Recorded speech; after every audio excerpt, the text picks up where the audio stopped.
Evolution is a term to define only one organism, and that's the self. The self is the universe, the self is the Alpha and Omega, God and infinity. And that's the only thing that evolves, because we are all part of the self. Nothing goes through an evolutionary process alone, or without direct benefit to the whole. So when you begin to think that there's this controlling elite, this controlling hand behind the curtains leading the planet to destruction, when you think the end is near, the apocalypse, Armageddon, and when you think we as a species are doomed, it is not they, it is you that brought this about. And for a very good reason. You are evolving. Stop blaming everybody and everything else. Quit panicking about global tyranny and natural disaster and pay attention. Because the world is telling you something, is telling you exactly what is wrong with you and how to fix it.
The Earth is believed to have formed 4.6 billion years ago. Within the first 150 million years, it began cooling and releasing gases from the lithosphere, which created the earliest forms of the Earth's atmosphere. Prior to the creation of this atmosphere, the sun's ultraviolet radiation made for uninhabitable conditions. But as the Earth cooled further, water condensed in the atmosphere and oxygen accumulated, making way for organic compounds. This spawned single-celled organisms and then plant life. And down through time, the evolutionary chain continued. And then we arrive at a species that does not seem to fit as well as the rest. Homo sapiens' gestation period of 9 months mimics the 3.8 billion year evolution of all life on Earth. The human embryo repeats the evolution of all species. When the sperm and egg unite, this new creation is a single-celled organism. Within hours, this single cell divides and multiplies more rapidly than any other species. 4 weeks later, the embryo begins to develop gills mimicking aquatic life. A few weeks later, it develops lungs and a tail with reptilian appearance. From there, a mammal is recognizable, and then onto a primate form. It then sheds its laguna, which is the embryonic fur, and at last shows the characteristics of a human child. The human body is a community of approximately 50 trillion cells. Everything the body does, the cell does as well. Cells have respiratory and excretory systems. They feed, feel, think, and communicate with other cells. Trillions of cells make up a single organism called the human body, and billions of human bodies help make up the organism we call Earth. The Earth has more similarities with the human anatomy than you may think. Earth has its own electromagnetic generation, just like the human body. Research has found that a direct current of electricity flows through perineural cells found around every nerve in the body. These pathways are called energy meridians and have been used in the practice of acupuncture for at least 2,000 years. Dating even farther back is the notion of dragon paths or ley lines, in which many megalithic structures and stone monuments were erected, marking the energy meridians of the Earth. These energy meridians are generated by the resonant frequencies of the Earth, called the Schumann waves.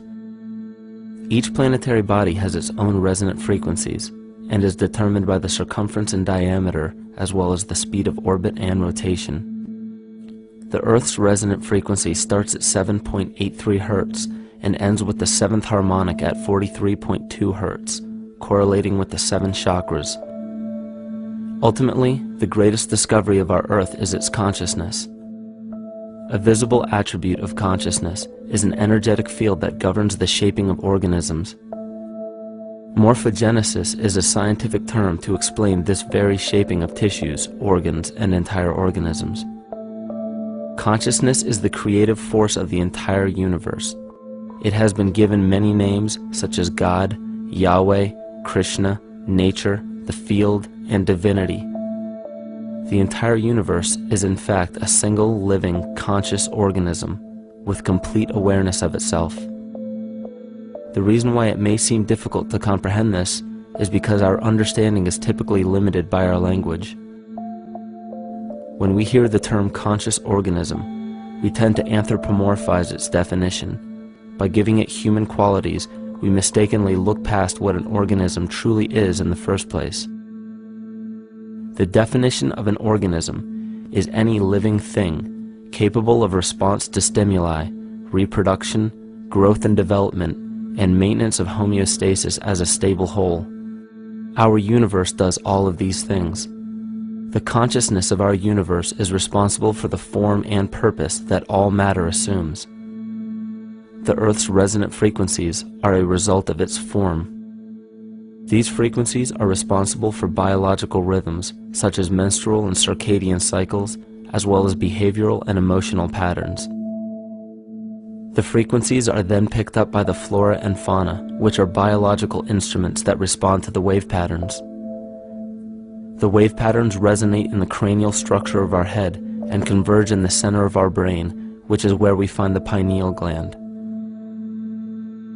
The pineal gland is believed in many cultures to be the spiritual third eye responsible for intuition.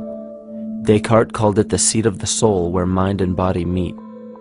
Each individual cell in our body receives an electromagnetic impulse from our central nervous system. They receive the very same impulse that was disseminated to every biological instrument from the earth. An explanation of our conscious universe has been attempted by religion, science, and philosophy. The neglect of biological nature from any organism causes illness. A divorce from nature, exile from Eden, confounding of tongues, they are all symptoms not of a biblical God or deity, but the true self. The greatest and only threat to ourselves is a loss of self, the death of our divinity. As we barrel through history with oceans of information, yet barely a drop of wisdom, we have to understand how we lost ourself.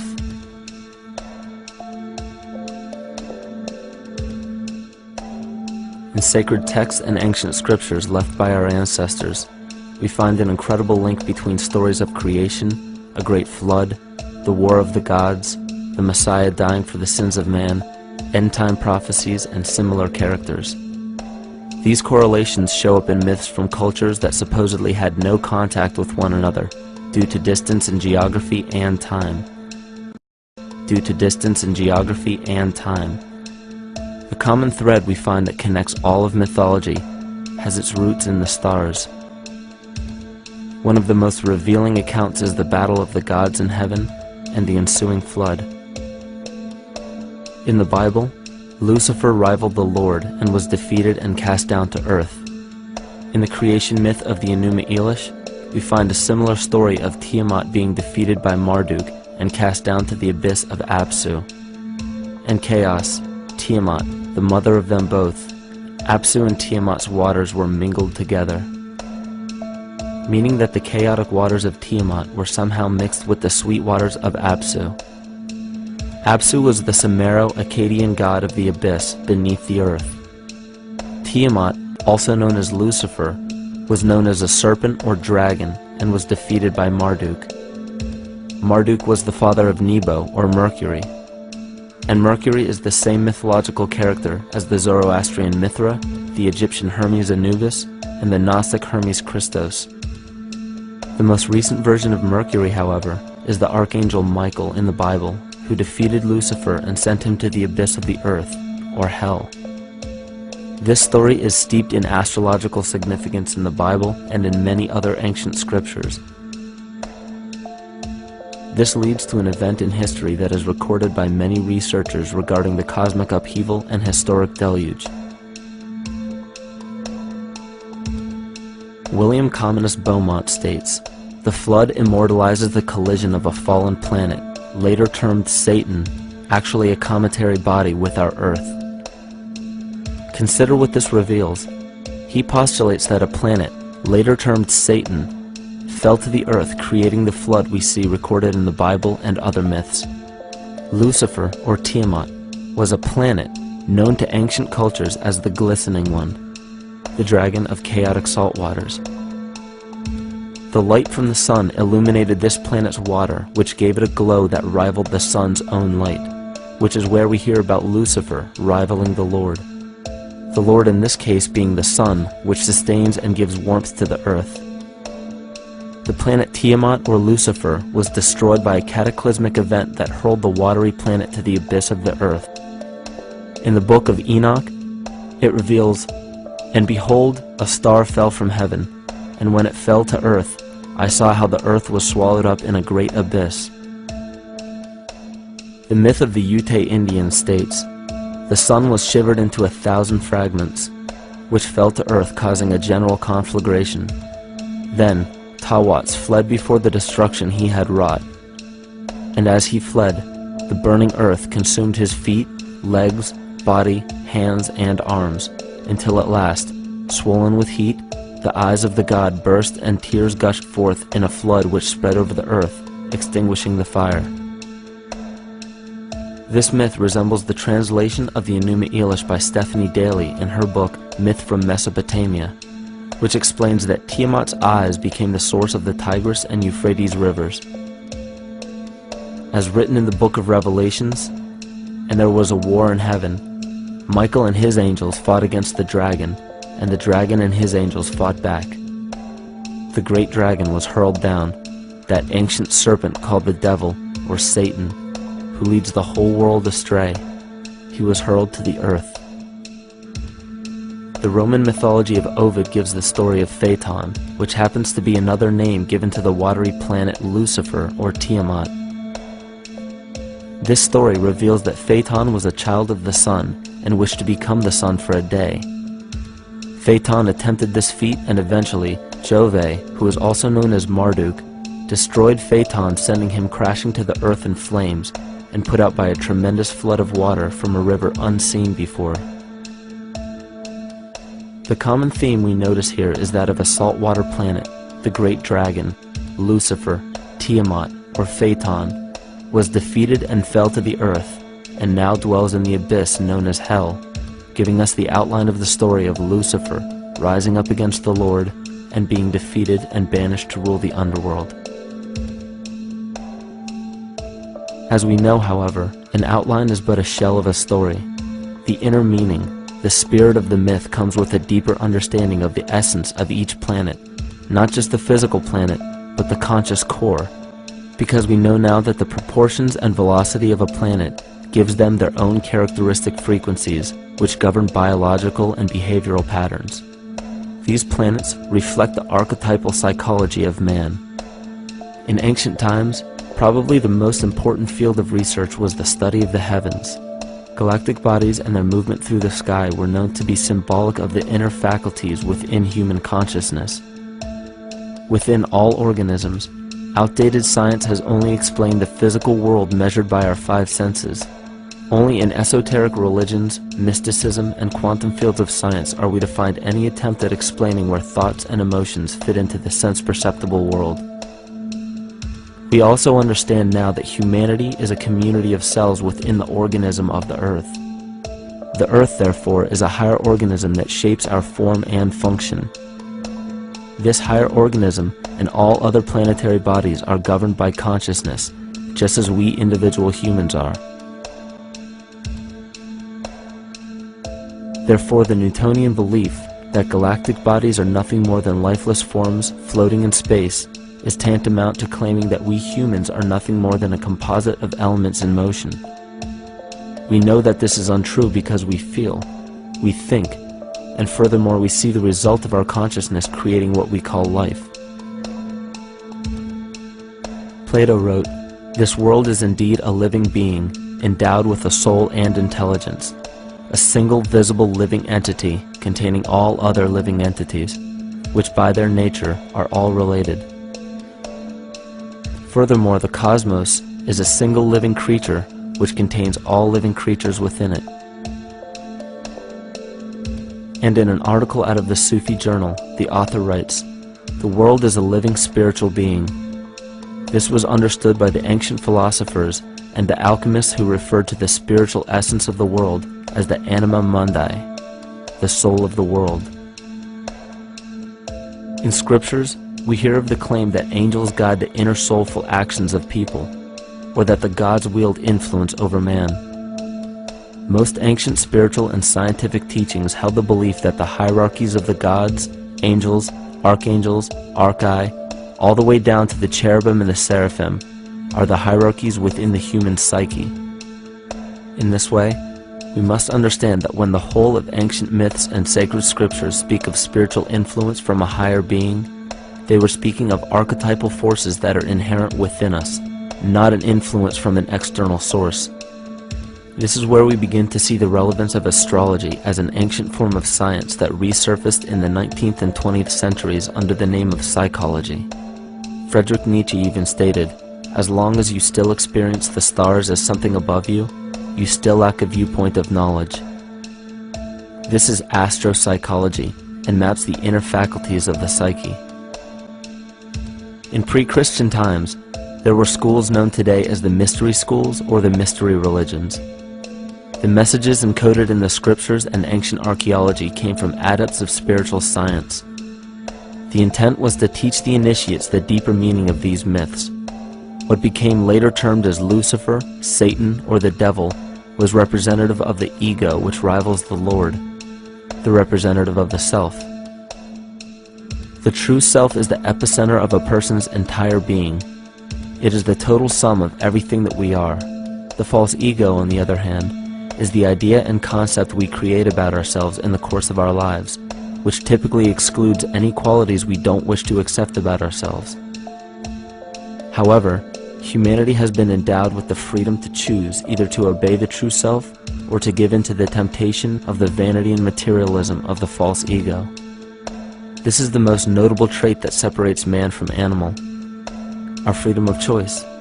The choice to follow our concepts and ideals or our natural impulses. The choice to sustain nature or to destroy it. This freedom of choice weighs on the fate of the entire organism that we call humanity. Cancer begins with a group of cells within a community that fail to communicate with the conscious signal of the organism. Those cells begin to grow out of control and spread to other areas of the organism. This very disease is evident in our world today. The cancer upon our earth is the domination of our false ego and our divorce from nature. Collectively, among every human, the cancer upon our earth is the domination of our false ego and our divorce from nature. Collectively, among every human, vanity leads to segregation and competition. Competition leads to fear and greed. Greed leads to deceit and immorality. And immorality is the breeding ground for illness, waging war on our earth. Every act of hatred and destructiveness in our world begins with self-hate and self-destructiveness. And it all begins with a breakdown in communication.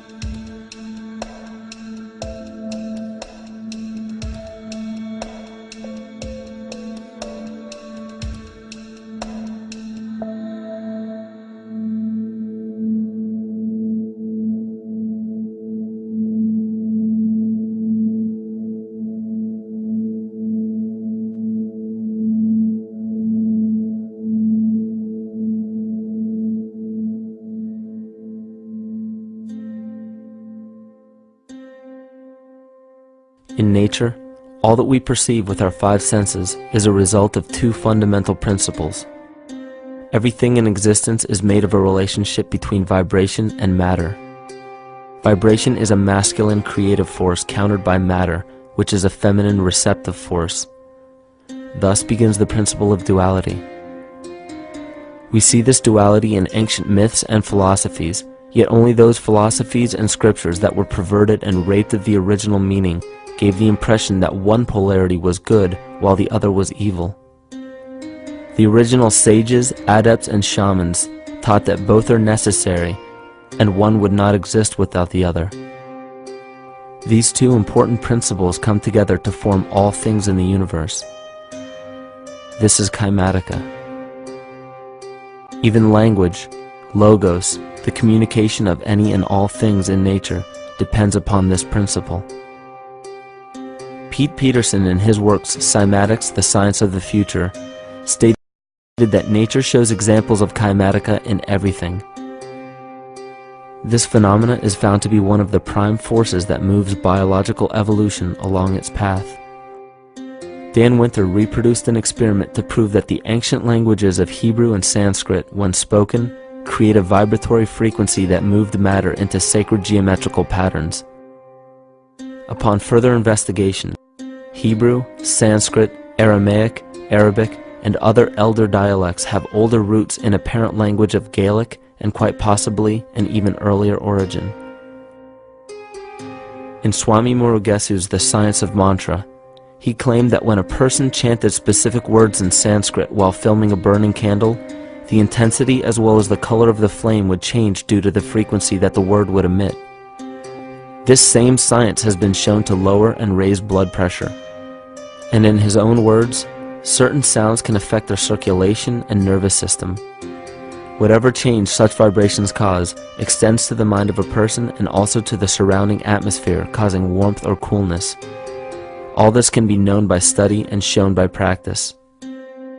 This rediscovered knowledge of the science of sound shows that sound is something more than mere vibratory signals. Not only does sound interact with life, but it sustains and develops it. It acts as a conduit of conscious intent between people, societies, and entire civilizations. Yet the psychic illness we endure due to the domination of our false ego is reflected in the collective. Our psychological schism has shut us off from communicating correctly with our inner self, which is exactly how cancer cells within the body operate. In the collective, we have created a language barrier between humanity and the rest of nature, acting as a global cancer. Recorded in history, the efficacy of the ancient languages has been severely uprooted. The alphanumeric translation from Hebrew to English shows a complete reversal of the two languages, giving the cymatic effect unnatural results. Dr. Leonard Horowitz stated in his work on DNA, 1/3 of the sensory motor cortex of the brain is devoted to the tongue, oral cavity, the lips, and speech. In other words, oral frequency emissions spoken or sung exert powerful control over life, vibrating genes that influence total well-being and even evolution of the species. A degradation of language in this case is shown to affect biology. If something as basic and important as language can be degraded and devalued to such a degree, yet never questioned, what else might we be missing? Think of an aspect of your life that dictates the limits of your freedom. Government and law enforcement, insurance and pharmaceutical companies, taxes, building permits, driver's licenses, and more. There are hundreds if not thousands of stipulations, regulations, and boundaries on our freedom. And out of the ones that were just mentioned, how many have you researched to find out whether they apply to you or not?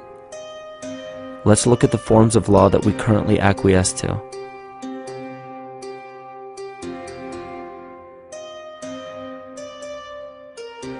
A common misconception among people is that any rule or regulation that governs them falls under one category: law.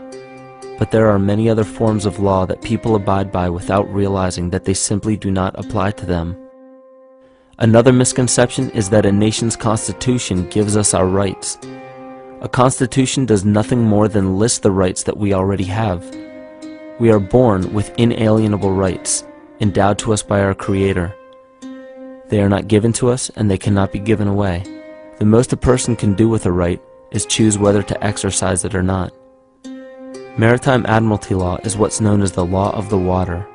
It is superseded by civil law and only applies to those who willingly contract themselves into it. The definition of Admiralty law is a body of private international law governing the relationships between private entities which operate vessels on the oceans. Let's look at how and why a form of law that is fashioned to govern corporations, businesses, and vessels has imposed its rule over natural human beings. This is all done through a form of word magic. A simple perversion of language has made it possible to convince people around the world that these alternative laws apply to them.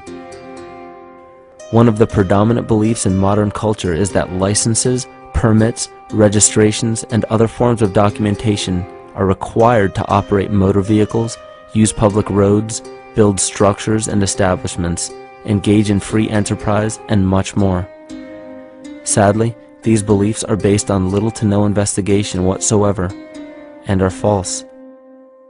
This belief structure is perpetuated by Maritime Admiralty law.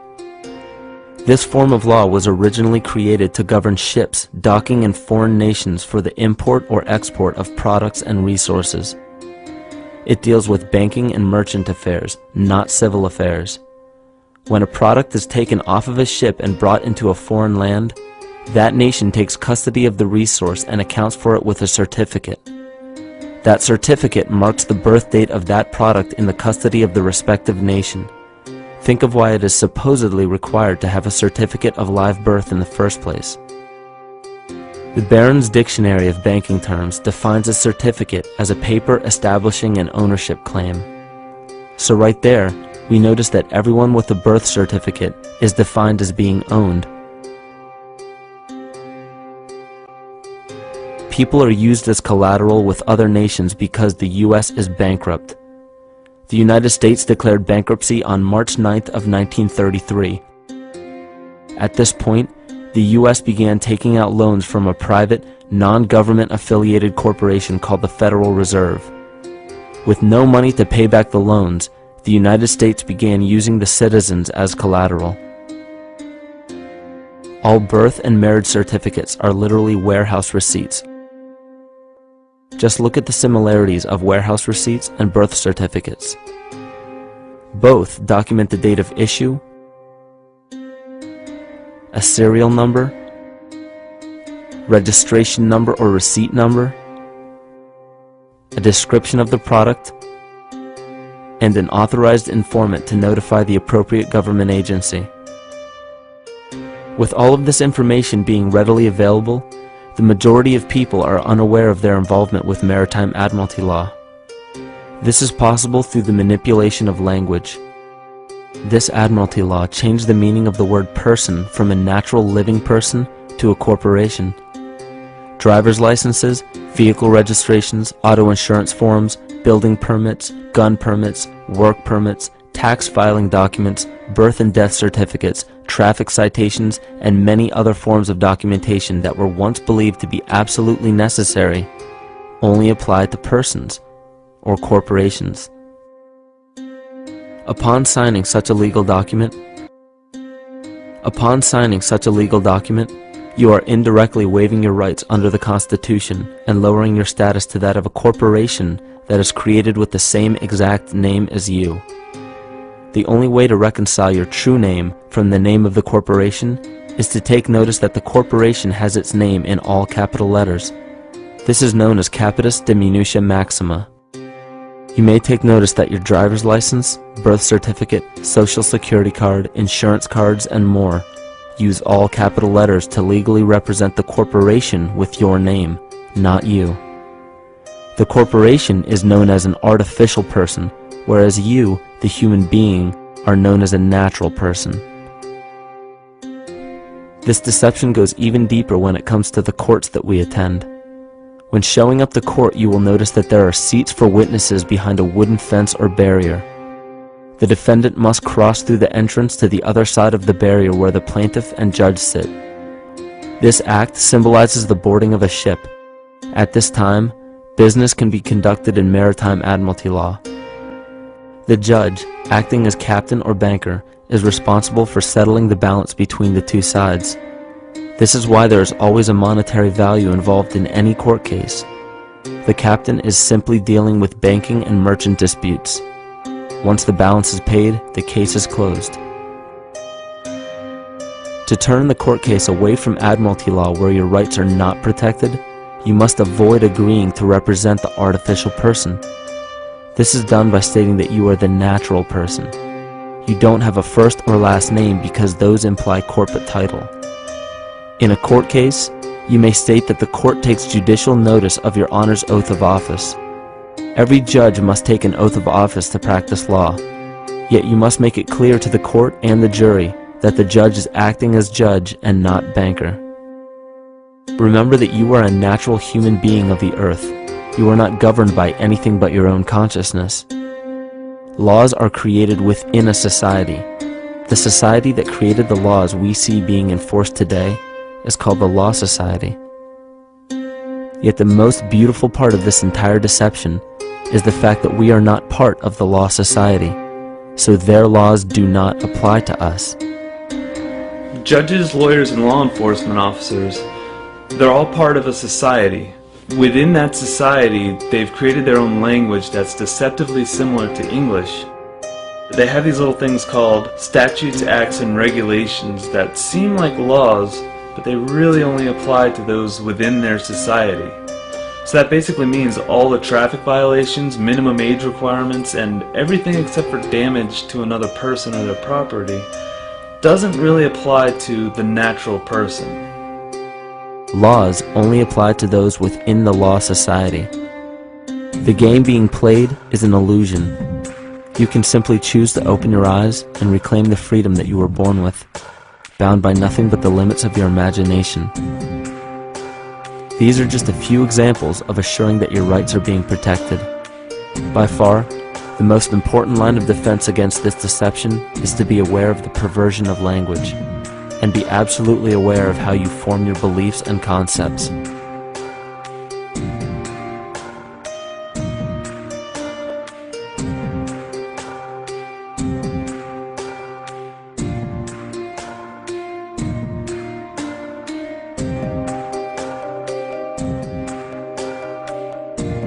In all forms of the perversion of language, there is a mirror reflection of this in the microcosm of the psyche.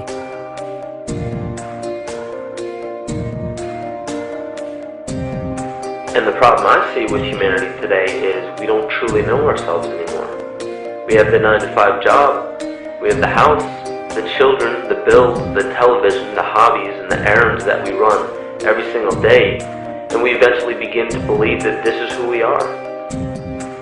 But who are we beneath the job title, beneath the status of mother or father, theist or atheist, Republican or Democrat, black or white, man or woman? Who are we?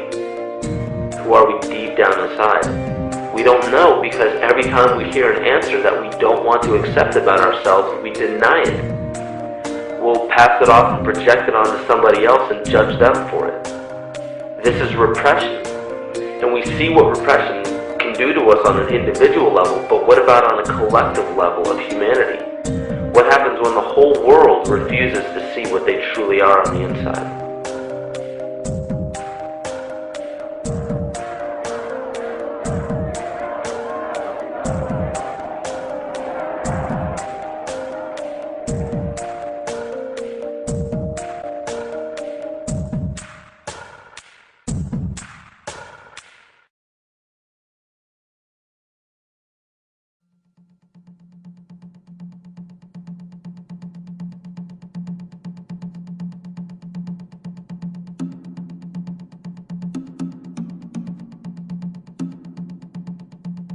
Carl Jung discovered that there is a collective unconscious connected to all humans, meaning that the whole of humanity shares a single mind with one another.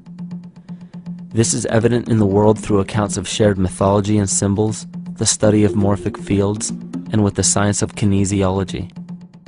This collectivity is a global example of the unconscious mind of the human body, in which trillions of cells share a similar signal. This parasite, called our false ego, requires a continuous flow of sustenance to survive. Food, fuel, and any other form of sustenance is energy. Human consciousness is an electromagnetic field of energy. When this potential energy is utilized, it then releases kinetic energy, which is used to perpetuate the false ego. This scenario occurs in the smallest parasitic organisms, all the way to a collective organism called humanity. A parasite will release chemicals that cause the host to crave the sustenance that the parasite needs to survive. As long as the host is unaware, it will keep feeding the parasite and starving itself. In a similar way, Wilhelm Reich stated that whole societies suffer from a psychosis caused by starving our organic biological impulses. He states that sexual suppression supports the power of the church, which has sunk very deep roots into the exploited masses by means of sexual anxiety and guilt. It engenders timidity towards authority and binds children to their parents.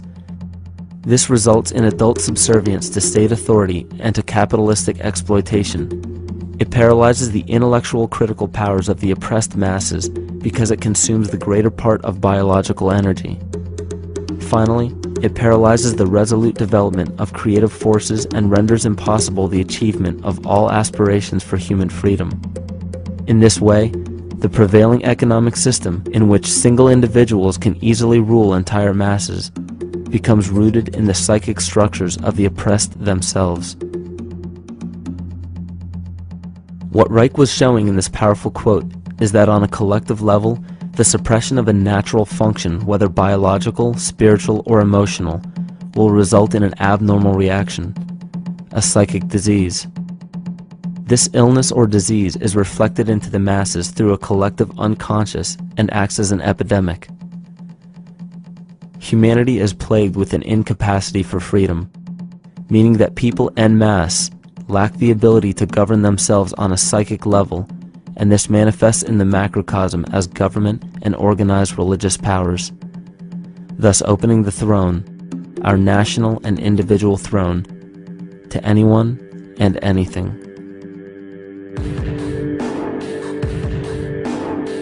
Enter the infamous rulers of the earth, the patriarchs of civilization, political, social, economic, and spiritual dictatorship, psychic tyranny. This simple illness within our psyche, this lack of responsibility and neglect of basic human freedom, has made way for every tyrant that has ever held rule over people on this planet.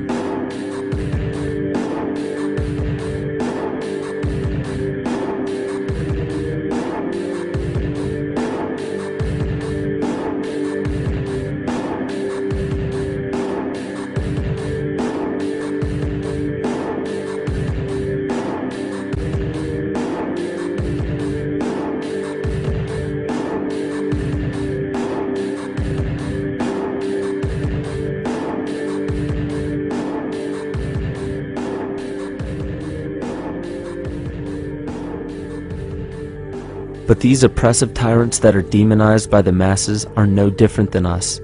In fact, they are one with us. In the book The Prophet by Khalil Gibran, he poetically states, "I say, as the holy and the righteous cannot rise beyond the highest which is in each of you, so the wicked and the weak cannot fall lower than the lowest which is in you also."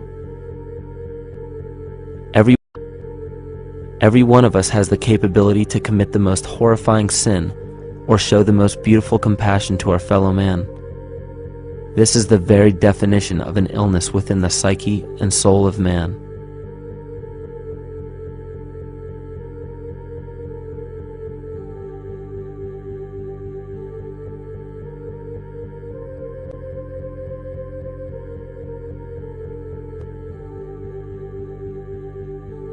Think of any position of power that you believe to be above you. Royal families, government leaders, the United Nations, financial organizations, corporate monopolies, and media juggernauts. These are all facets of our false ego. They are the physical advent of our own sickness. They require our conscious participation, our conscious energy to survive. Because without our cooperation, without supplying them with the sustenance of complicity, they starve. Their very nature depends on our desire to be ruled. And a typical symptom of the illness among humanity today is our continuous denial of our illness. Repression. We consistently repress those qualities we choose not to accept about ourselves. This is why it is so difficult to see the false ego and its multiple manifestations for what they truly are.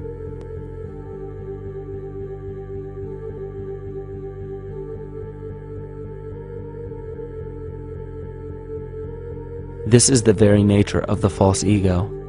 It acts as a red herring to distract us from the freedom we truly have.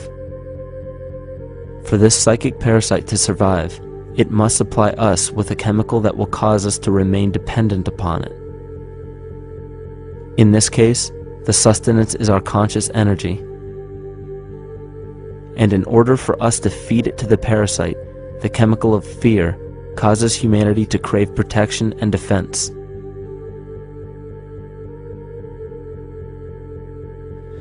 The functions of the body to survive can be broken down to two basic functions for any organism to survive.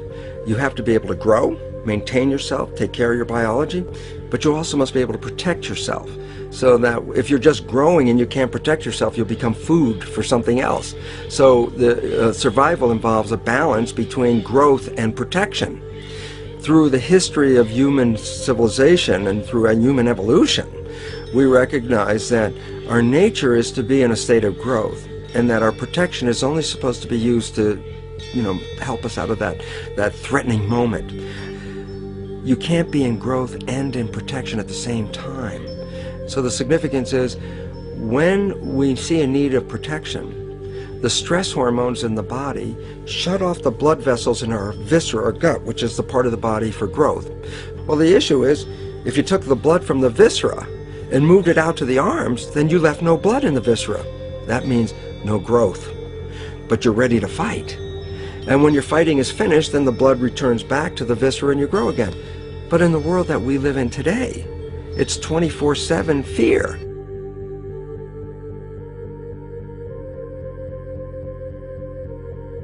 So we have a continuous dripping of that stress hormone into the body. It's just dripping all the time, getting us ready to run or fight or flight at any moment. At the drop of a hat, we're ready to go because we're on guard. Well, the problem is, what does that mean about your allocation of energy? And it says, we're spending most of our energy in protection.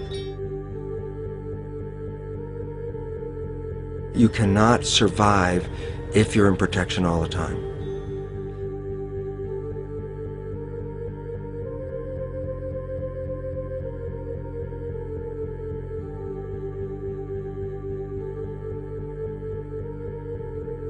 And if the parasite can control the nature of the fear, it can then create a fear among us that only it can defend us against.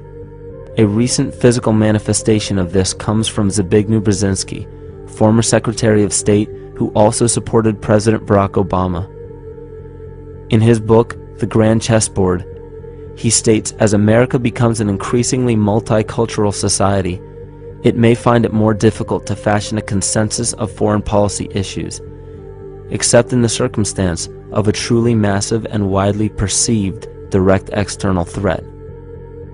Even the Reichsfuhrer of the Nazi Party, Hermann Göring, sums up this game of supply and demand perfectly when he stated, "The people can always be brought to the bidding of the leaders." That is easy. All you have to do is tell them they are being attacked and denounce the peacemakers for lack of patriotism and exposing the country to danger. It works the same in any country. It also works the same in every individual psyche. Just remember that the false ego has only one desire: to become greater and more powerful than the true self. This illness causes us to believe that we are separate from nature. This is why we see such a rise in the dependency of technology. This is why we see such little stewardship for the earth and the environment.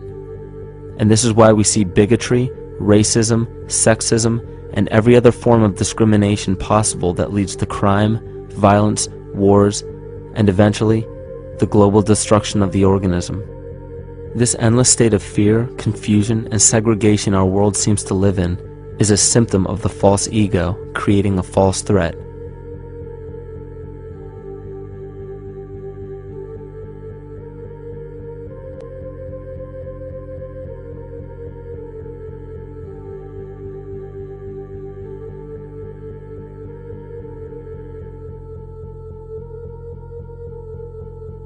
many of the United States presidents have blood relations with each other.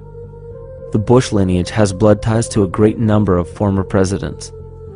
George Washington, Millard Fillmore, Franklin Pierce, Abraham Lincoln, Ulysses Grant, Rutherford Hayes, James Garfield, Grover Cleveland, Teddy Roosevelt, William Taft, Calvin Coolidge, Herbert Hoover, Franklin Roosevelt, Richard Nixon, and Gerald Ford. Michael Tessarion points out in his work that Bush is closely related to every European monarch on and off the throne, and has kinship with every member of Britain's royal family. Bush's family tree can be documented as far back as the early 15th century. He has a direct descent from Henry III and from Henry VIII's sister Mary Tudor. He is also descended from Charles II of England. And we also find that George W. Bush is a direct descendant of Godfrey de Bouillon. Godfrey was the first king of Jerusalem after he recaptured it from the Saracens, which was the name for the Islamic faith during the Middle Ages. It is interesting to note that the current occupation of the United States in the Middle East was re-established by the same family, George Bush Sr. in 1991, and again by George Bush Jr. in 2003. George Bush Jr. is then found to be a cousin to both opposing candidates of his 2 terms in office, Al Gore and John Kerry. Democratic President Barack Obama also has blood ties with George W. Bush, as well as Gerald Ford, Lyndon Johnson, Harry Truman, James Madison, and the British Prime Minister Sir Winston Churchill.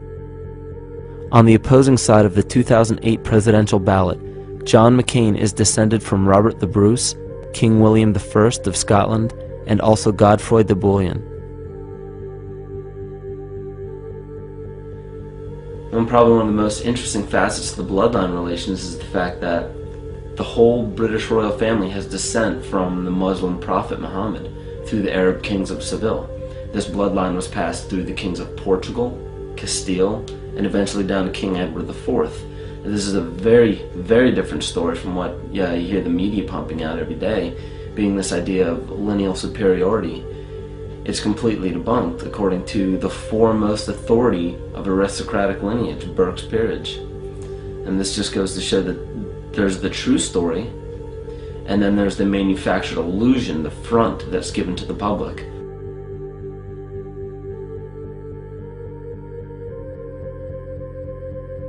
These blood ties go on and are documented thoroughly through literature such as Burke's Peerage and other comparable books.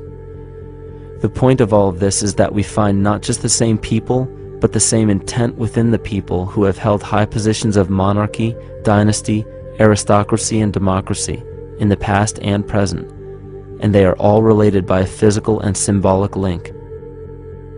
This bloodline carries the symbol of our illness.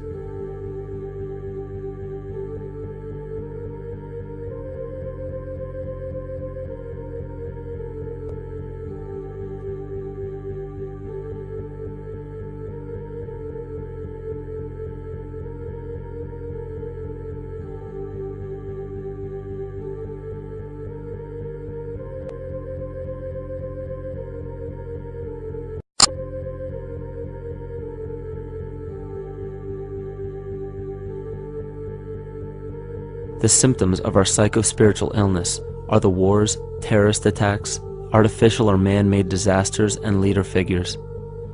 As long as the people remain oblivious to their inner drives and inner nature, they will always fail to recognize why these events take place and why these figures rise to such powerful positions.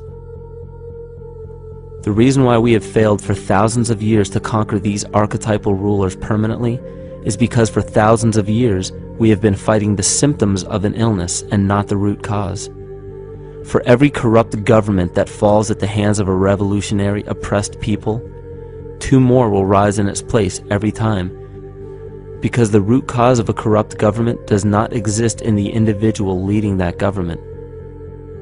It exists within the psyche of every individual, because an unaware host to a deadly parasite will do anything to avoid accepting his own incapacity for freedom.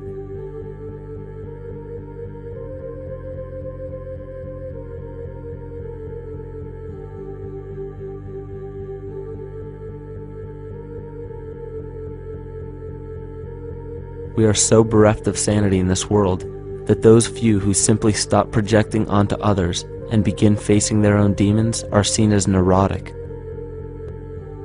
An article written in the 1950s states that studies showed that individuals who had been isolated from their familiar social and cultural environment became neurotic. This shows that when those individuals had no object to identify their darker emotions with, they began to see these things in themselves, that which they refused to recognize before, and were unaware of why they appeared and how to cope. Facing our true inner self is virtually unknown in our world today. This is why no matter how many civilizations rise and fall, it is our collective consciousness that creates our governing apparatus, not individual people.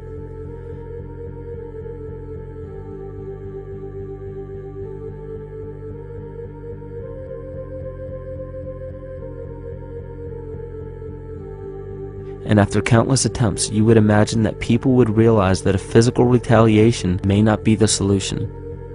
Yet here we are, thousands of years later, with technology that can clone DNA, vehicles that can break the sound barrier and probe the depths of space, and science that can overcome almost any sickness. Yet we still fail to take notice to the importance of thoughts and consciousness. This is the very definition of insanity. And every single one of us is responsible for this psychic epidemic, because we're killing the messenger and paying no attention to the message.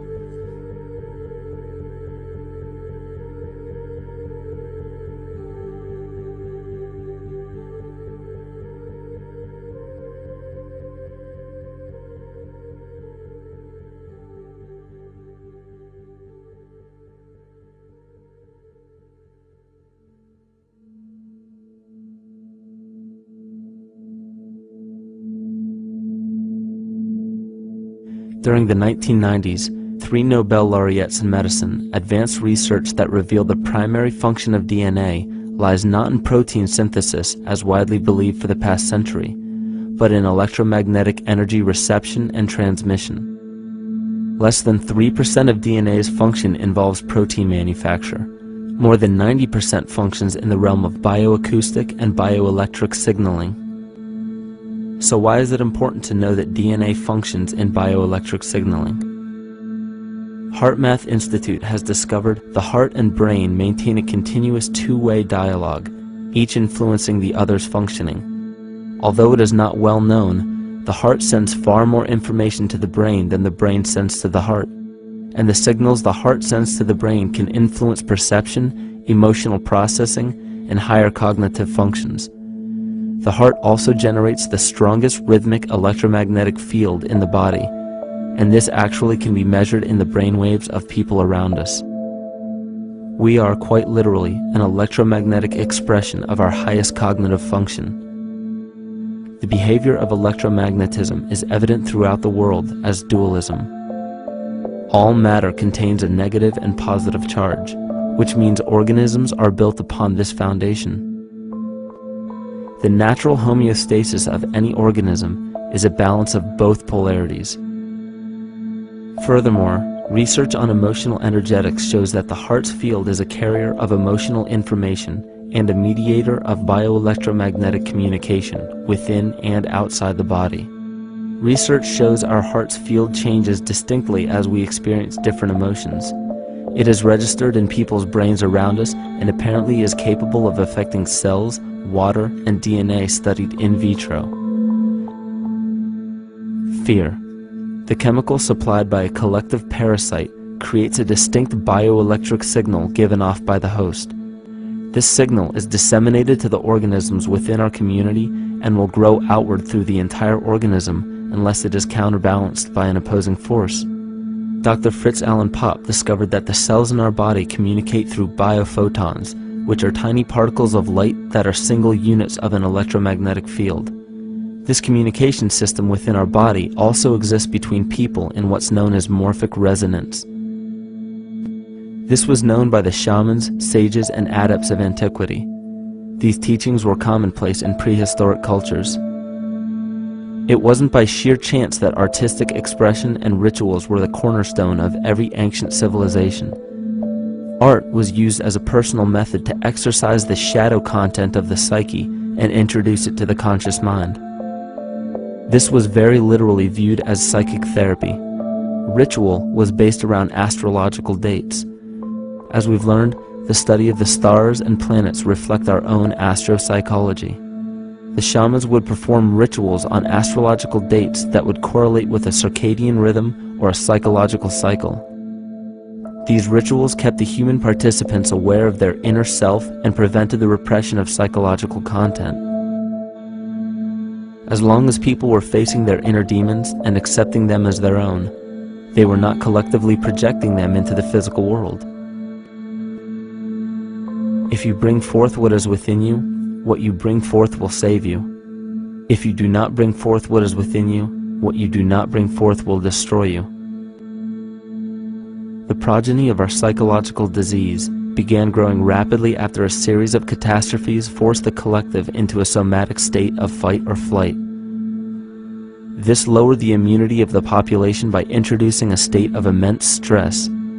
Our body becomes more susceptible to illness under stress. In this manner, humanity fell ill when entire bodies of land were swallowed up by the floodwaters. This uprooted many tribes, chiefdoms, and civilizations from their homes, and their ritual practices that were used as a conduit for psychic wellness were put on hold in order to survive the catastrophe and seek new homes. The shamans were spread to many new areas of the world. This information has been suppressed. We are made to believe that advanced civilizations such as ancient Egypt and the Mayans of Mesoamerica came about with no prior rudimentary remnants or evidence of evolving intellectual artifacts to bring them to their peak. We are meant to believe that their incredible knowledge of mathematics, astrology, agriculture, economy, polity, and architecture came out of nowhere. This leads many researchers today to the understanding that the origins of these civilizations have been suppressed. Not surprisingly, the force that has guided the suppression of this knowledge comes from the exact bloodline of the political and religious leaders stated previously. These are some of the notable book burnings and suppression of important texts in our history.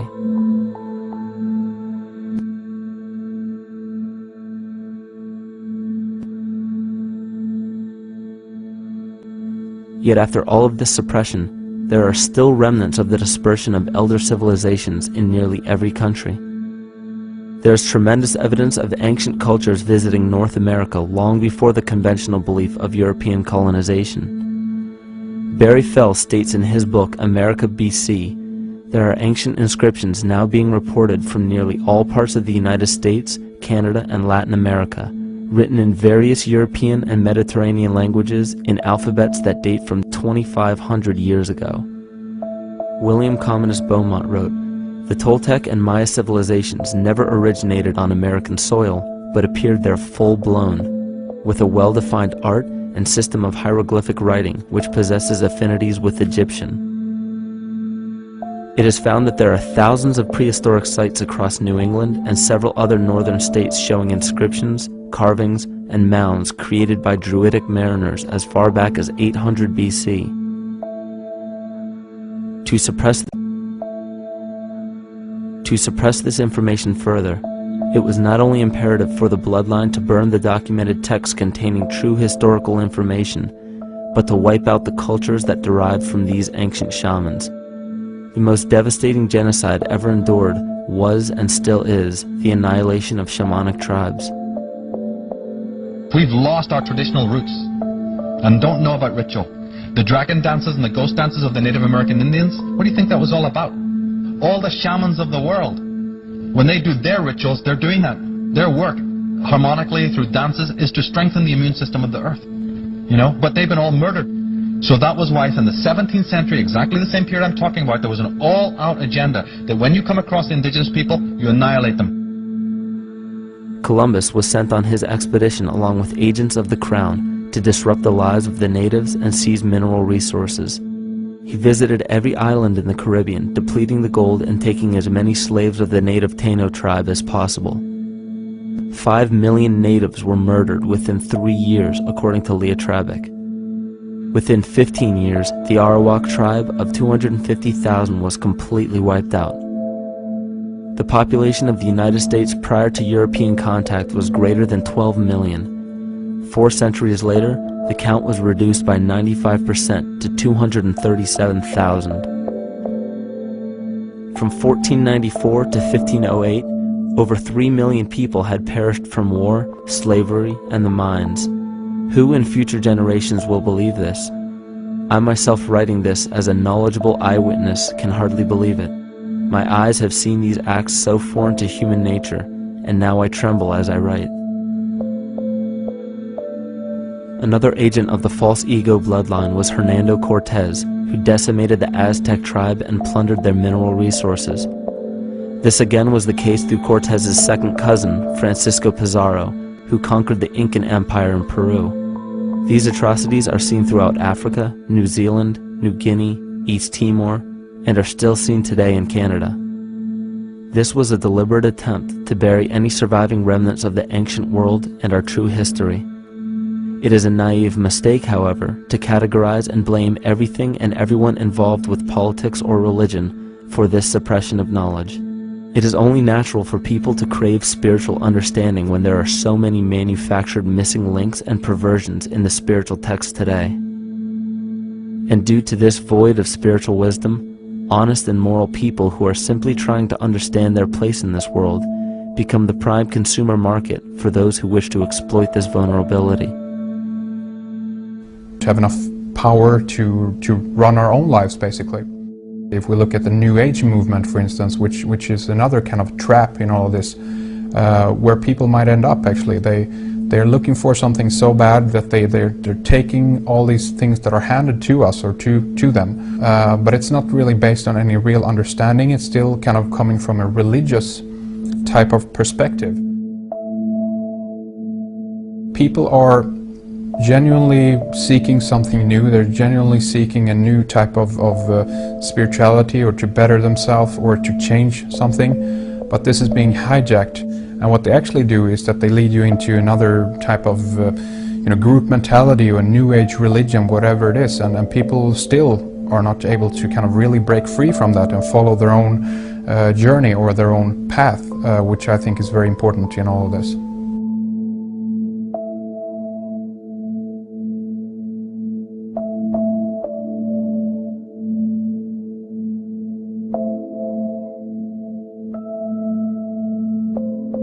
In the pre-Christian era, there were several cults of incredible power, most notably the stellar, solar, Saturnian, lunar, and mushroom cults. It is simple to see that worshippers of the lunar goddess comprised of the lunar cult. The worship of sun gods were indicative of the solar cults. The Saturnian cult, which consisted of Phoenicians and Canaanites, worshipped El or Eli. The biblical exodus of the Hebrews from Egypt showed that they entered Canaan and merged the lunar cult of Isis, the solar cult of Ra, and the Saturnian cult of El to form Isis, Ra, El. Israel. The old Israelitish cult and mythology, the Yahweh worship, the patriarchal legends, the sojourn in Egypt, and so on, are rooted in the religion of the sacred fungus, developed from the underlying fertility philosophy of the ancient Near East. The Jewish mitre, Muslim turbans, and military berets are derivations of the symbol of the mushroom cult. One of the first and most prominent, however, was the stellar cult, and a number of these ancient cults were created for shamanic purposes and earthly stewardship, yet some were taken over with different intentions. Just as you would imagine in any establishment of power, smaller cults formed within the main cults to worship individual deities. The cult of Mithras and the cult of Dionysus are two examples. You still today can see the Mithraic or Phrygian cap on the symbol of the seated Liberty dollar, the coat of arms of many countries, the reverse side of the flag of Paraguay, the seal of the United States Senate, and even involved in the solar cult holiday that we now call Christmas. In the cult of Dionysus, many festivals were celebrated, such as the Greater Dionysia, celebrated in Athens around the spring equinox. The foremost event in this festival was the Thymelic contest, in which poets, musicians, and entertainers performed in an open-air theater. Musicians did not have to pay taxes, and members of the Artists Guild did not have to participate in military affairs. The cult of Dionysus is still alive to this day as the entertainment industry.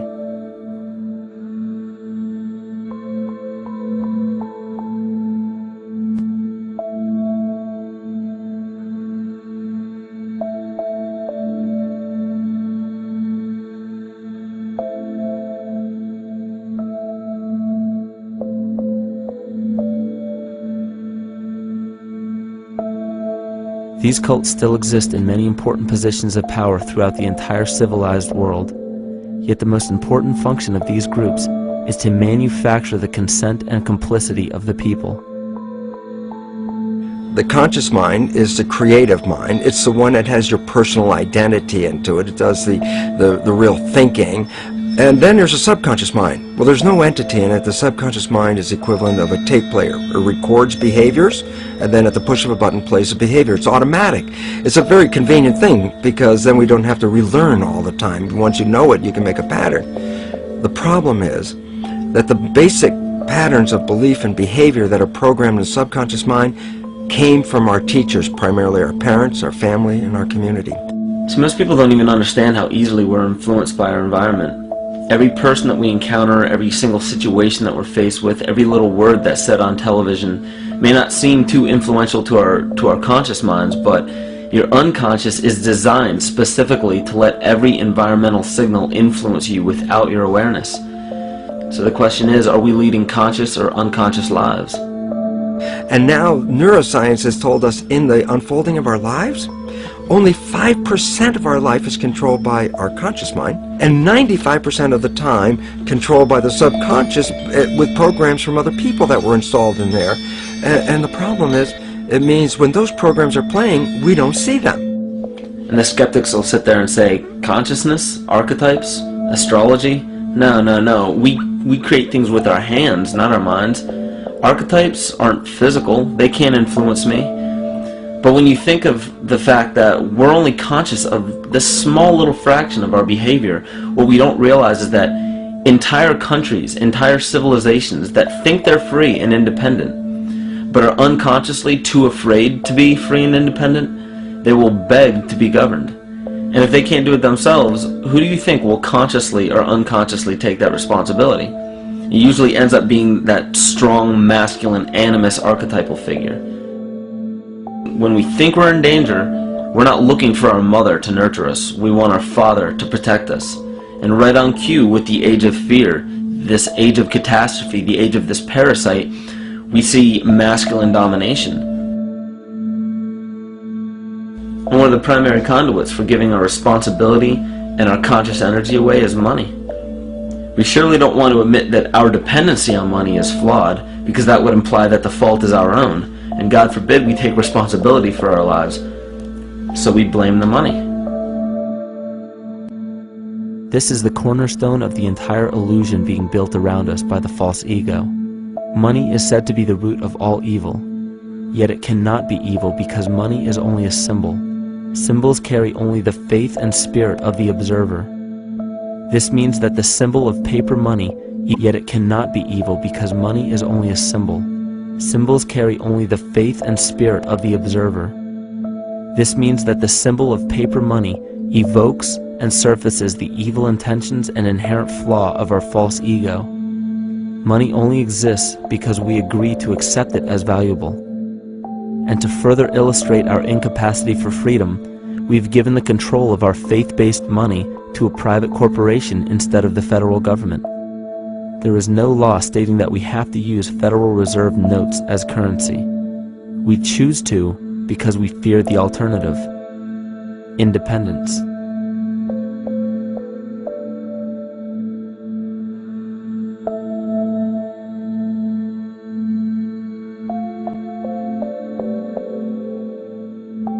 But it's not even really about money, it's about energy, because money is simply this material thing that allows billions of people to crave just one thing and put their energy into the same thing. It's not the plasma TV or the house or the lifestyle or the job or the significant other or the status that we're really after, because we know that we're empty. These people feel sadness and loneliness and void just like anybody else, and they either want to fill that void with materialism because they think that that'll make them feel better, or they want to sedate the void feeling with material possessions. So it all comes back to this feeling of having to put our dependency into an external source, something that we have absolutely no control over. What we're seeing right now is with all the competition of each other destroying each other, wars, competing for material existence, raping the planet and tearing it apart to get some pieces of it to hold in your hands and say you won the game. Every one of those moves is destructive not just of the planet but of human civilization, because human civilization will thrive with cooperation and will die with competition. And if you operate from these truths, then you end up with the extinction that lies before us. You see, we all have demons, so to speak. We all have inner demons in our lives, but we expect to see devilish monsters or dark apparitions when you think of a demon, kind of like what you'd see in the cinema. But our demons are really the people in our everyday lives, the people that we argue with, the people that we envy or hate, the ones we physically or emotionally harm in some way, shape, or form. And it's not because we envy or hate qualities in these specific people as much as we hate the fact that they remind us of ourselves. They reflect qualities about ourselves that we wish we had more of, or that we wish we didn't have at all. So what do? We alleviate that pain not by fixing or fighting our own demons, but by harming the people that remind us of our demons, by harming the people that remind us of the things that we don't like about ourselves. And when we become frustrated that we're not in control of our emotions because we don't really know what's affecting our emotions, we take it out on others. We take it out on absolutely anything else that can show us or act as a catalyst for our hatred. And so we do the same thing to animals. Animals are perfect because they can't defend themselves. And it's a perfect catalyst for our inner aggression, our confusion, our hatred. Just take it out on something absolutely helpless. Just imagine how unconscious a person has to be of his or her actions to torture or mutilate or brutalize any living thing.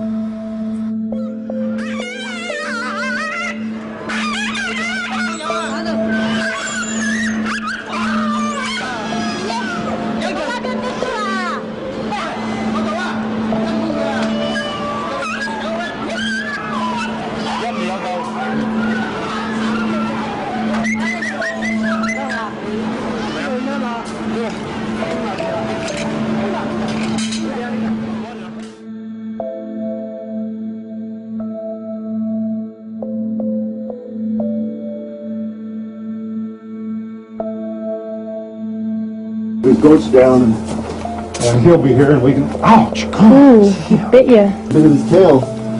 Is it common with the kids maybe? He's a big guy. That's a real.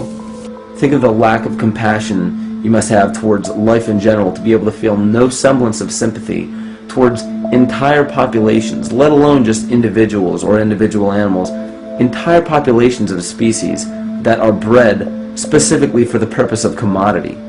But I'll tell you what's even more dangerous is not so much the people carrying out this cruelty, because that's already been established. That form of hatred and cruelty has already been established and it's already known. What I'm really worried about is the people who are against inhumanity, the people who are against animal cruelty and feel self-righteous enough to think that it's justified to inflict harm or even wish harm on these people. Because those are the people who take unconscious cruel behavior to a whole new level of conscious cruel behavior that's perfectly acceptable in their minds, because they feel that it's their job to bring other people to justice, like they're an authority figure of some sort. Those are the people who will have a much harder time figuring out why they harbor so much inner hatred and resentment. They don't seem to realize that it's just another form of the same exact hatred. So to keep from facing our inner demons consistently, what do? When we begin to realize, hey, wait a minute, maybe it's not alright to inflict harm on any other living thing, then the ego has to come up with a more esoteric form of cruelty to trick us into displaying the same form of self-hatred, the same indignant attitude, but just in another way and towards another group of people. But the emptiness will always find a way back in, and people will always start to feel restless again, no matter how many times they transfer blame to yet another person or yet another group. We need chaos in our lives. We crave destruction. We beg for catastrophe. Because if we don't have these things to act as a form of exorcism or a catalyst for us, we start to notice these things in ourselves, and that's what we don't want. You see, we can deal with wars. We can deal with terrorism. We can deal with stock market collapse and economic collapse. We can deal with these things. But once we start to notice this chaos within ourselves, that's what we're really afraid of. We'll take 1,000,000 September 11ths over one moment of true insight towards our self-hate.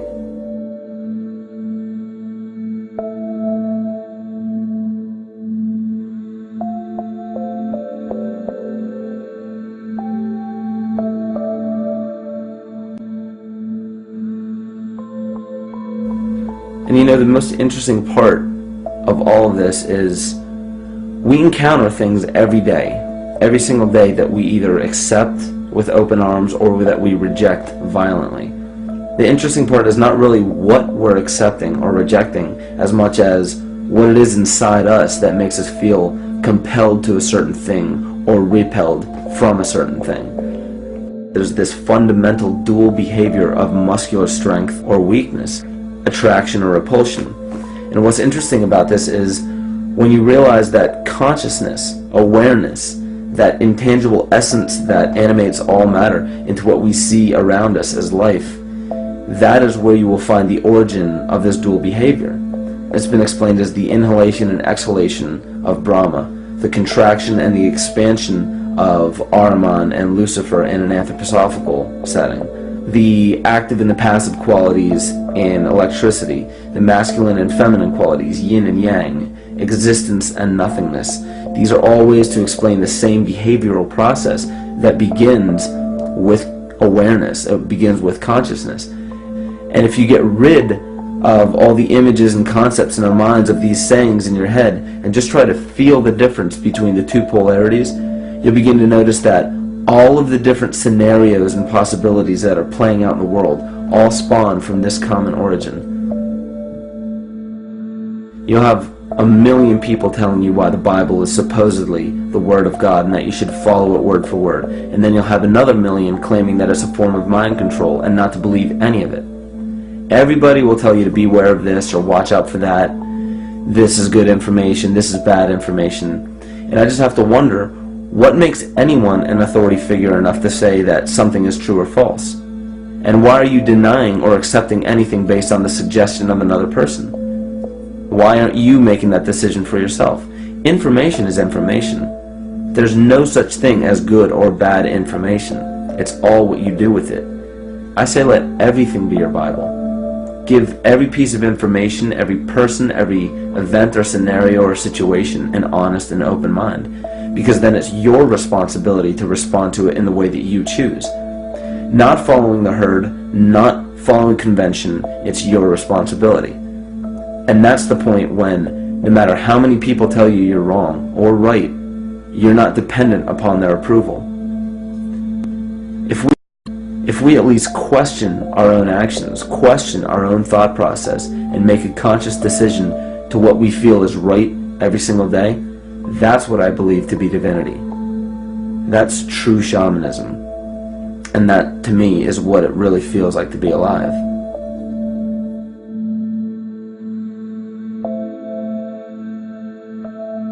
In this conscious, living universe, there are no laws of nature, just habits. There is nothing external to the universe to enforce a law upon it.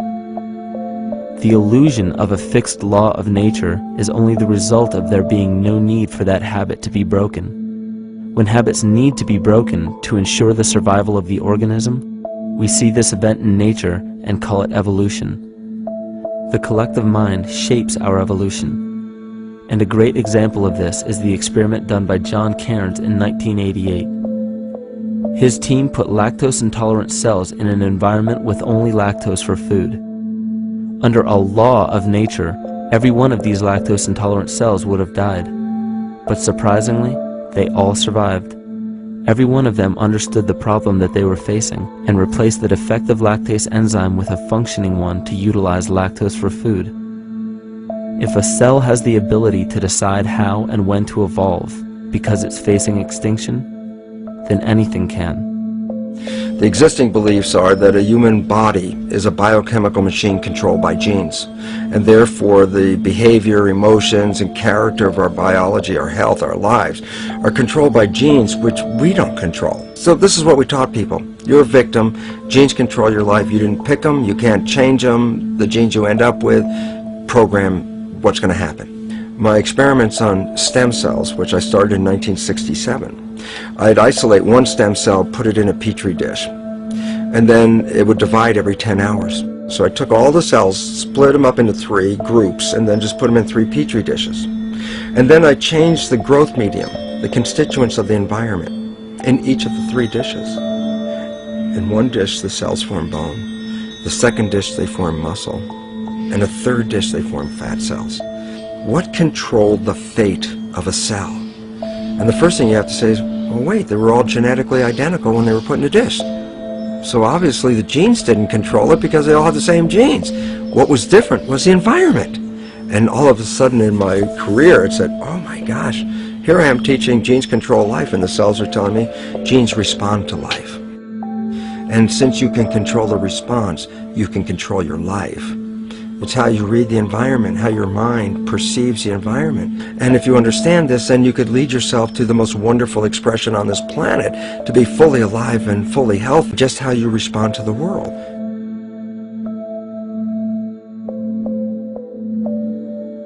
In the face of financial collapse across the world, political and religious wars raging tirelessly, and an ever-growing feeling of being lost and void of meaning, there is a great amount of energy being pushed to the surface of the collective mind. Evolution does not come about gradually. It happens in spurts and fits, and comes about due to a tremendous need for the organism to survive. We are now at a point in history where we will choose. We will choose to become sovereign or remain dependent, to face our true self or continue fighting a ghost, to become well or allow this disease to grow, to live or to die. The choice is yours.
Cast down to the abyss of Apsu. And Chaos, Tiamat, the mother of them both, Apsu and Tiamat's waters were mingled together, meaning that the chaotic waters of Tiamat were somehow mixed with the sweet waters of Apsu. Apsu was the Sumero-Akkadian god of the abyss beneath the earth. Tiamat, also known as Lucifer, was known as a serpent or dragon and was defeated by Marduk. Marduk was the father of Nebo, or Mercury, and Mercury is the same mythological character as the Zoroastrian Mithra, the Egyptian Hermes Anubis, and the Gnostic Hermes Christos. The most recent version of Mercury, however, is the Archangel Michael in the Bible, who defeated Lucifer and sent him to the abyss of the earth, or hell. This story is steeped in astrological significance in the Bible and in many other ancient scriptures. This leads to an event in history that is recorded by many researchers regarding the cosmic upheaval and historic deluge. William Commonus Beaumont states, "The flood immortalizes the collision of a fallen planet, later termed Satan, actually a cometary body with our Earth." Consider what this reveals. He postulates that a planet, later termed Satan, fell to the earth, creating the flood we see recorded in the Bible and other myths. Lucifer, or Tiamat, was a planet known to ancient cultures as the Glistening One, the dragon of chaotic salt waters. The light from the sun illuminated this planet's water, which gave it a glow that rivaled the sun's own light, which is where we hear about Lucifer rivaling the Lord. The Lord in this case being the sun, which sustains and gives warmth to the earth. The planet Tiamat, or Lucifer, was destroyed by a cataclysmic event that hurled the watery planet to the abyss of the earth. In the book of Enoch, it reveals, "And behold, a star fell from heaven, and when it fell to earth, I saw how the earth was swallowed up in a great abyss." The myth of the Ute Indians states, the frequencies are then picked up by the flora and fauna, which are biological instruments that respond to the wave patterns. The wave patterns resonate in the cranial structure of our head and converge in the center of our brain, which is where we find the pineal gland. The pineal gland is believed in many cultures to be the spiritual third eye responsible for intuition. Descartes called it the seat of the soul where mind and body meet. Each individual cell in our body receives an electromagnetic impulse from our central nervous system. They receive the very same impulse that was disseminated to every biological instrument from the earth. An explanation of our conscious universe has been attempted by religion, science, and philosophy. The neglect of biological nature from any organism causes illness. A divorce from nature, exile from Eden, confounding of tongues, they are all symptoms, not of a biblical God or deity, but the true self. The greatest and only threat to ourselves is a loss of self, the death of our divinity. As we barrel through history with oceans of information, yet barely a drop of wisdom, we have to understand how we lost ourself.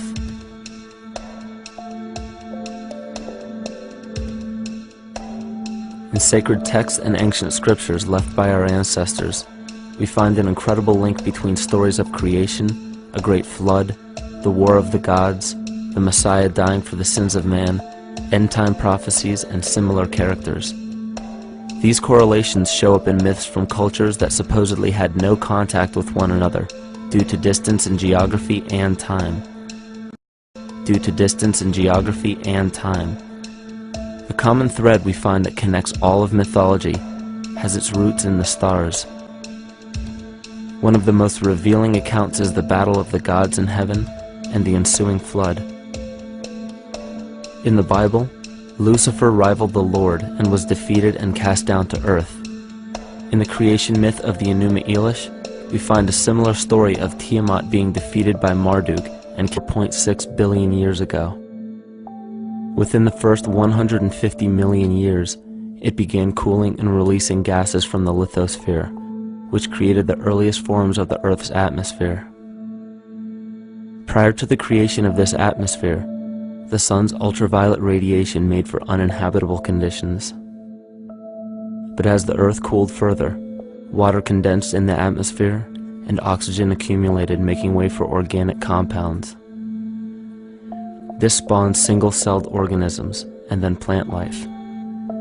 And down through time, the evolutionary chain continued.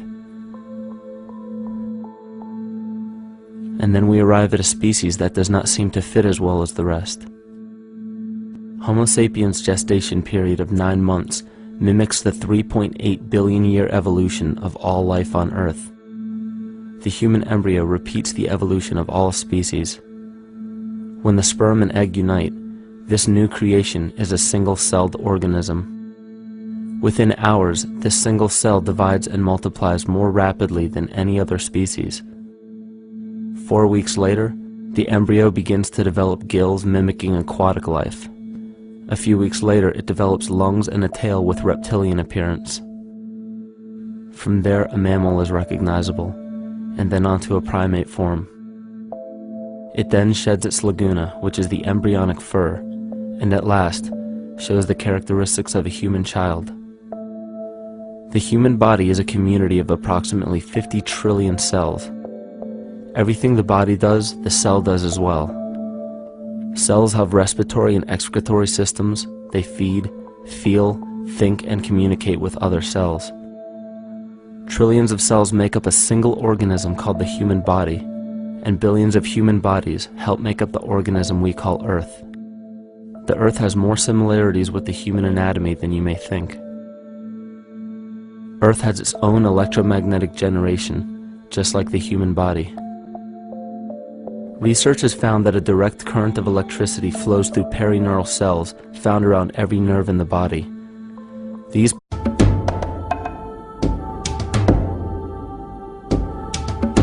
Evolution is a term to define only one organism, and that's the self. The self is the universe. The self is the Alpha and Omega, God and infinity. And that's the only thing that evolves, because we are all part of the self. Nothing goes through an evolutionary process alone, or without direct benefit to the whole. So when you begin to think that there's this controlling elite, this controlling hand behind the curtains leading the planet to destruction, when you think the end is near, the apocalypse, Armageddon, and when you think we as a species are doomed, it is not they, it is you that brought this about. And for a very good reason. You are evolving. Stop blaming everybody and everything else. Quit panicking about global tyranny and natural disaster and pay attention. Because the world is telling you something, is telling you exactly what is wrong with you and how to fix it.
The Earth is believed to have formed 4 pathways are called energy meridians and have been used in the practice of acupuncture for at least 2,000 years.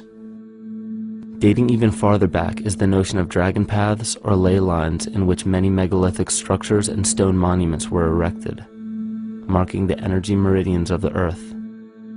These energy meridians are generated by the resonant frequencies of the Earth, called the Schumann waves. Each planetary body has its own resonant frequencies and is determined by the circumference and diameter as well as the speed of orbit and rotation. The Earth's resonant frequency starts at 7.83 Hz and ends with the 7th harmonic at 43.2 Hz, correlating with the 7 chakras. Ultimately, the greatest discovery of our Earth is its consciousness. A visible attribute of consciousness is an energetic field that governs the shaping of organisms. Morphogenesis is a scientific term to explain this very shaping of tissues, organs, and entire organisms. Consciousness is the creative force of the entire universe. It has been given many names such as God, Yahweh, Krishna, nature, the field, and divinity. The entire universe is in fact a single living, conscious organism with complete awareness of itself. The reason why it may seem difficult to comprehend this is because our understanding is typically limited by our language. When we hear the term conscious organism, we tend to anthropomorphize its definition. By giving it human qualities, we mistakenly look past what an organism truly is in the first place. The definition of an organism is any living thing capable of response to stimuli, reproduction, growth and development, and maintenance of homeostasis as a stable whole. Our universe does all of these things. The consciousness of our universe is responsible for the form and purpose that all matter assumes. The Earth's resonant frequencies are a result of its form.